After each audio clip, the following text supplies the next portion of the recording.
Hi, welcome back, or welcome if you're new. It's Sunshine Lorena, and today is Vlogmas Bookmas 21, day 21, sorry, and I'm going to be telling you all about the worst books that I've read in 2021.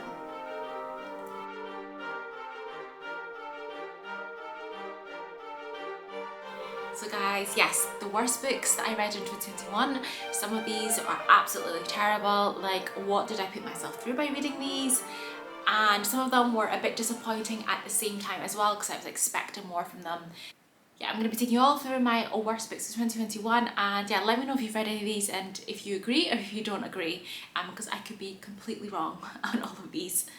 So the first one I have on my list here is the lowest one of that I rated this year at 1.5, and that is Witch You Were Here, which is number 1 in the Nightshade Mysteries, cozy mystery series, and it's by Laurie Woods.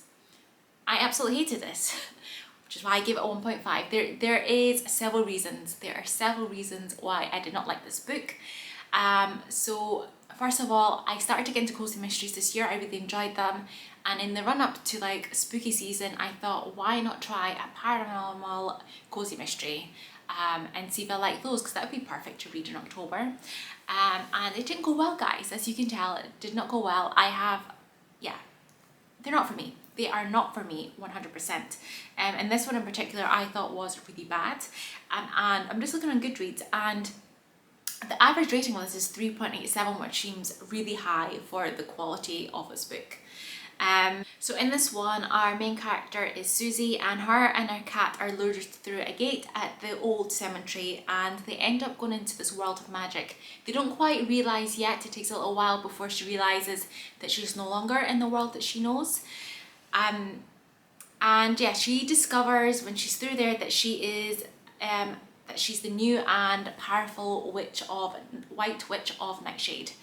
At first she doesn't believe it. I think this is the general consensus with these kind of paranormal cozy mysteries, like they didn't know they're witches but they're actually witches. But is it really just a coincidence that she's been collecting brooms all along? She faces 3 major problems. The first, the previous White Witch who could help her find her way home, was found murdered. The second one is that she is the being who lured Susie into Nightshade wants to kill her. And thirdly, she's trapped in the new world and doesn't know how to get back home. In the face of danger, Susie has no choice but to embrace being a witch, find the killer, and learn how to use her new powers. And guys, this one I listened to it on audiobook. I didn't actually read the physical book, but I found the writing to be overly simplistic. For a book that's supposedly aimed at adults, I did check, and everything I read confirmed that it's supposed to be adults. It's more aimed at kind of like lower YA, I'd say, the language used in it, so it was overly simplistic for it being an adult book, which wasn't what I was expecting. And the plot was quite slow and extremely far stretched. I felt there was a lot of gap filling of her kind of discovering things or learning how to be a witch, etc.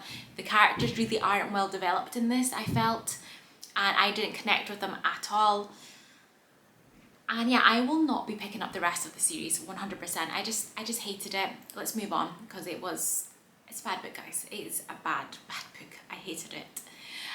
The next one on this list is The Last Final Girl by Stephen Graham Jones.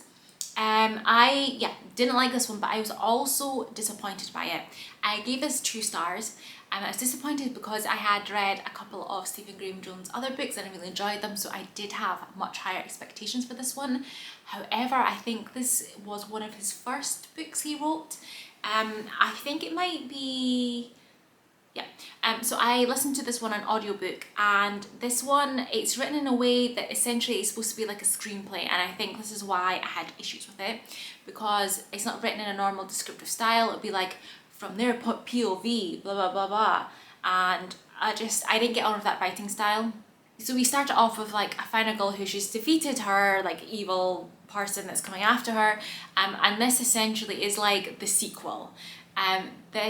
It's set up to be like a sequel. It has like references to certain films, etc. It's just that the style was awful. Because it was written in that way, I couldn't connect to the characters because it wasn't descriptive. It was very you're very far away from the actual plot, because it's describing scenes rather than what's going on, and I didn't get on with the writing style. I did not. I have heard other people who do not like this one either. And yeah, highly disappointed by it. But like I said, it's like this fight for like these final girls to see who could become the last final girl. Had the potential to be really, really good. It's just that style was terrible. Did not like it. Then the next one I have on this list, I gave like a 2.5 star, and that is Dracula by Bram Stoker. Again, I was also disappointed by this one, because I was expecting far more for it being such a classic and so many people like loving it. There are people who don't either, I've found out afterwards, who are kind of on the same wavelength as me. I think one of the issues I had with this, so first of all, you probably know what Dracula is about. It's about a vampire, essentially. It's about a vampire. I think everyone knows that kind of basic concept about it, and that's kind of what I knew going into it. I think the issue is that pop culture, etc. I mean, I've never watched an actual Dracula film. However, I know that Dracula is a vampire. However, I think when this was actually written, and definitely that first section, it very much gives you the impression that it's like, I think you're not supposed to know that he's a vampire, I don't think, and like you're supposed to like how the creepiness, like trying to work out what's going on, and I think that kind of took away from it. And it's not like the book's fault, it's just popular pop culture has kind of ruined the element of surprise in this book. So yes, this one follows Jonathan Harker. He visits Transylvania to help Count Dracula purchase a London house. He makes horrifying discoveries in his client's castle. Soon afterwards, disturbing incidents unfold in England. An unmanned ship is wrecked, strange puncture marks appear on a young woman's neck, and a lunatic asylum inmate raves about the imminent arrival of his master. In the ensuing battle of wits between the sinister Count and a determined group of adversaries, Bram Stoker created a masterpiece of horror genre, probing into questions of identity, sanity, and the dark corners of Victorian sexuality and desire.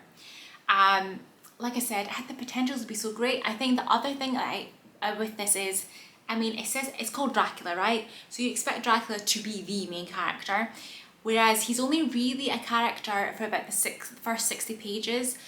He does appear in the rest of the book, but you don't get dialogue from him. It's just kind of like elements of, oh, is that him?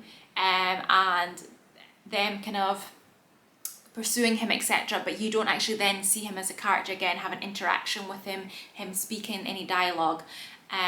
Just highly disappointed by this one. It is one of like the first classics that I did not like, and it took me forever to read this one, and I used the audiobook as well. It doesn't look that thick there, but I think it's around 500 pages, 450, and it's 450 pages of torture, guys, for me. I don't know why I kept pushing myself, I think, because I thought, oh, it's going to get better, and it just didn't. So, yeah. Then the next one on this list I have is June by Frank Herbert, and I know a lot of people love this book, okay? I picked it up like most of BookTube did, because the film was coming out. I still haven't wanted to see the film. I do want to actually see the film, despite me not liking the book. So just a bit of background in terms of me and sci-fi books. I don't always get that well on with them. I mean, I could get 3 stars and things, but I've never rated a sci-fi book above 3 stars. June for me was like a 2.5 as well. And yes, I never get above 3 stars. However, those concepts of those sci-fi books, if it's in film format, I tend to do much better with it. I really enjoy a good sci-fi film, which is why I want to go and see June despite not liking the book. But yes, this one, I didn't like it. It's a huge book. I did listen to the audiobook while I was reading the ebook. I did felt like it dragged out a bit in it. And just, yes, it did that thing at the end where it like leaves you on a cliffhanger, and it's because obviously June is a series of books, which I'm obviously not going to be continuing with. But yes, in this one, so June is set on the desert planet of Arrakis. It's the story of a boy called Paul Atreus, heir to a noble family tasked with ruling an inhospitable world where the only thing of value is the spice, a drug capable of extending life and enhancing consciousness. Converted across the known universe, melange is a prize worth killing for. When the house of Atreus is betrayed, the destruction of Paul's family will set the boy on a journey toward a destiny greater than he could ever imagine. And as he evolves into the mysterious man known as Muad'Dib, he will bring to fruition humankind's most ancient and unattainable dream. Premise sounds fantastic, which is why I went to see the film, but in book format for me, this did not work. Yeah, it was really dragged out. I felt like, you know, things weren't always played out how you wanted them to, and I don't know, I didn't connect with it. It didn't work for me. But like I said, there's so many people who really love this book, and it is like the sci-fi book. Usually people refer to, it's like, if you're going to read sci-fi, this is one of the ones you should pick up. And the fact that I didn't like it, I think kind of confirms for me from previous experience with sci-fi that it's not for me. But I'll probably still pick up some sci-fi every now and again just to see. But I think in general as a genre, it's not for me. Then the next one on this list was another paranormal cozy mystery, and I read another one despite that car crash of the first one I read. I read another one because I wanted to 100% confirm if cozy paranormal mysteries were for me. It's on this list of worst books, so as you can tell, they are not for me, and I'm never going to pick up another one again. But this one was Southern Magic Sweet Tea Witch Mysteries #1, and it was by Amy Boyles. This one, I think I gave around about 2.5 stars, so I did like it more than that first one. I think this one was written a lot better. It wasn't written so overly simplistic as the first one, so I didn't have as much issues, but still did not get on with it. So in this one, it very much follows the same sort of pattern as the first one, and I think this is how they tend to go, is that the character that you're following always appears to be a woman. In these the witchy ones anyway, they don't know that they're a witch, they discover that they're a witch, they end up being in this other magical place, someone is murdered, they're trying to solve the murder. That's the kind of format that they follow, whilst also trying to discover like how to be a witch. But in this one, in less than 24 hours, Pepper Dunn loses her job, her boyfriend and her home. It's the worst day of her life.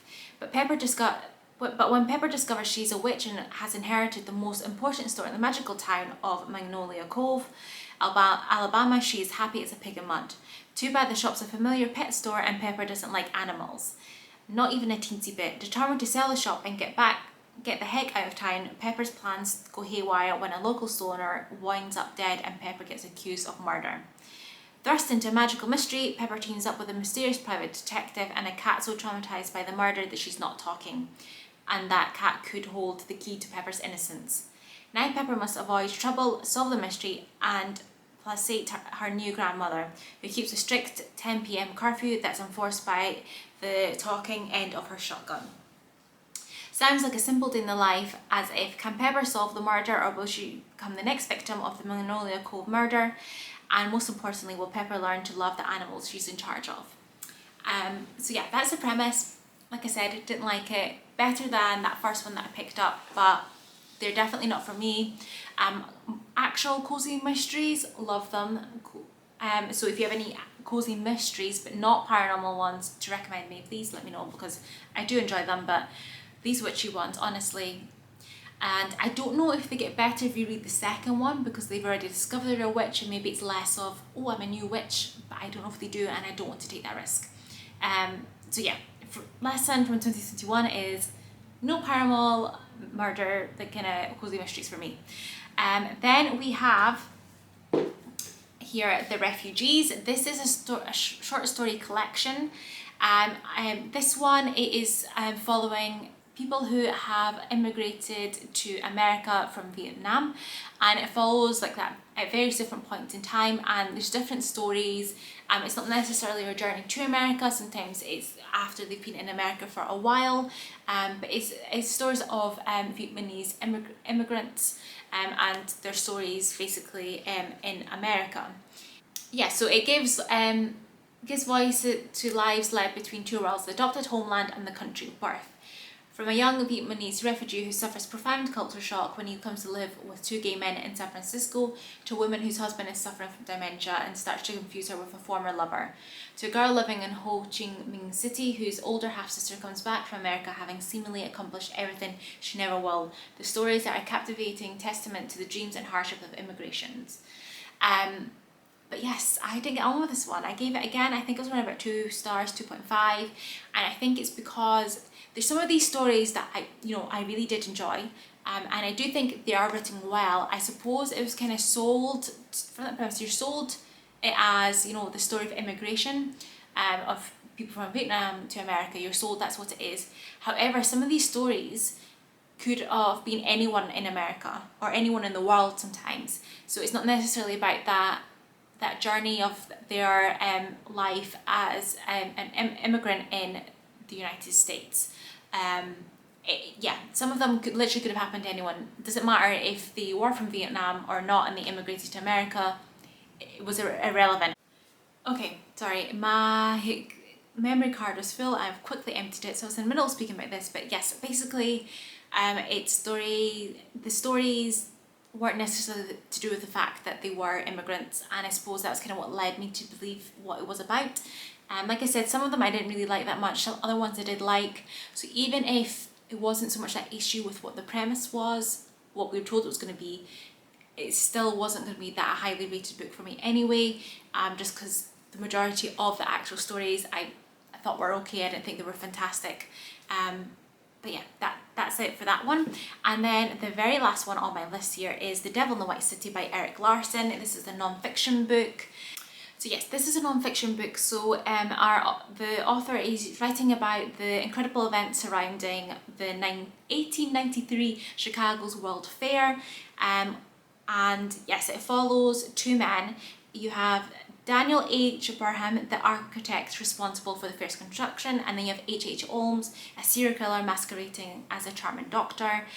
H.H. Holmes was like a serial killer, and he essentially built this hotel where he ended up killing people during the World Fair.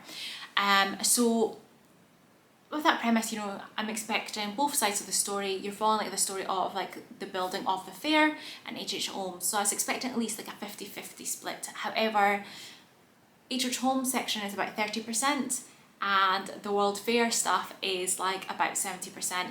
And it says it's about the architecture, but it's not just about him, it's other parts and elements of the World Fair as well. But there's things you will see things like a dinner menu sometimes in there, and I'm like, why? Do I need to know this information? I don't care. So the first bit was very, very dry, and once we got to the actual fair, that fair section, there's bits and pieces I did enjoy. However, the majority of it I thought was really dry. Like I said, I was expecting more of H.H. Holmes, and I felt like his chapters kept getting shorter and shorter, and there wasn't as much detail as I was expecting from this one. But it could be to do with the fact of the time that this actually happened in, because if you were to read a true crime book now, I feel like you have so much more detail, because, or even if it was events that took place 10-20 years ago, things are way more well documented. There's also forensic evidence, so there's a lot more evidence of these type of things happening, whereas I suppose this was the late 1800s, things weren't documented as well back then, I don't think, and obviously they didn't have DNA evidence, and I think it took a long time for them to actually find out about Holmes and what he was doing. So yes, I think that's why there wasn't as much, but I felt like on the cover, his face is front and center, so you were expecting a lot of stuff from his side of the story, and you just didn't get that. It was mostly a book about the World Fair, which wasn't what I was expecting. So yes, I was really disappointed by this one.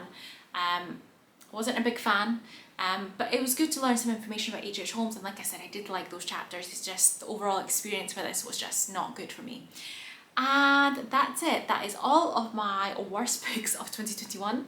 Let me know if you read any of these. Let me know what your worst book of 2021 was. Thank you so much for watching. Comment, like, subscribe, and I'll hopefully see you in the next one. Bye!